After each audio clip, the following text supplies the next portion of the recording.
We all are dreamers and imaginers and fantasizers in one way or another, not only of our own talent, power, ego, arrogance, but also regarding the others or the stars or wrestlers or musicians' lives, works, achievements, talents. We daydream about becoming, being, achieving all that fame, recognition, respect, money, possession, wealth, arrogance, and status into our lives in one way or another, even though we have nothing, even though we're literally struggling with and suffering from not only depression, misery, sadness, sorrow, suffering, but also from poverty, lack of riches, wealth, unemployment, uneducation, and so on and so forth. But we all engage in dreams. We all should and must have and entertain education, imagination, fantasy into our lives if we are to continue with our growth, progress, learning, and elevate our mental health and become spiritually advanced and enhanced in one way or another.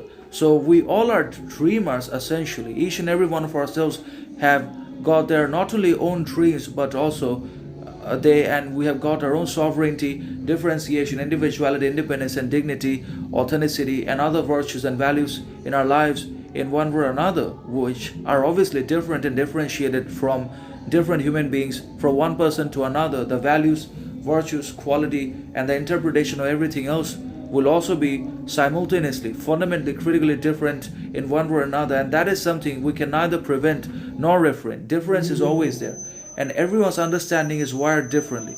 It's developed differently because of everyone overcoming different adversities, circumstances, challenges, conditions into our lives.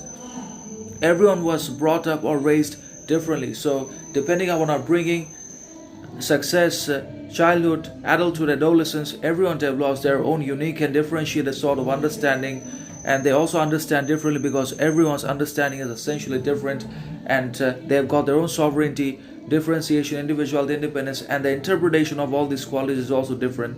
But we all entertain dreams in our lives. We are conscious, awakened daydreamers. We daydream, we dream when we are awake or alive, because the dreams that come during sleep are dangerous, they are nightmares, and that's why we dream when we're conscious, awake, or not asleep, and that is good. That helps in ambition building or sometimes fulfillment of goals, meeting of ends, actualization or realization of aims, intentions, purposes, aspirations in our lives in one way or another. So behind all inventions we see the dreams of people. So it's ideas, concepts, and dreams that man is capable of, that the man's mind and his brilliance, authenticity, genius is capable of creating, that makes innovations, inventions possible in the world in one way or another.